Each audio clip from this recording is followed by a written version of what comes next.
Бухранны тәфсилатлы шәкелдә үгрәнмәк бутун дәлилләрне динлемәк. Мьянма дәүләт кенәшчесе де-факто үкіметі Рибера Аун Сан Суджи ilk sefer Рохинджа качак мусульманлары ile бағлы вазиятны изатлады. Қайд еткені кебі халқара топлулық мемлекетінің накимияты тарафындан вазиятны алетмек үшін япылған әрекетлер аққанда хабердар олмалы.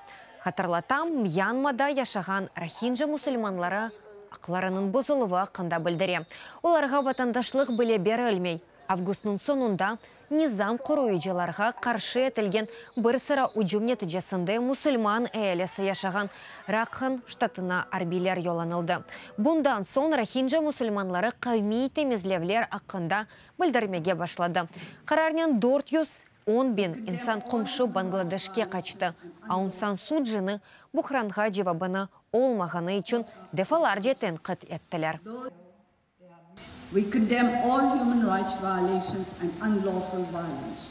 Biz insan haklarının bozuluvunu yalan kanunsuz kıymetlerini takbih etimiz. Biz barışıkның teklenmesi, stabillik ve memleket boyunca ağ üstünlüğünün tarafdalarımız. Sentyabrның 5-nden neselalı çatışma niyetimizle fola ama hepsi bir musulmanlarının sınırdan Bangladesh'ke kaçkanı sebebinden kasvet çekemiz.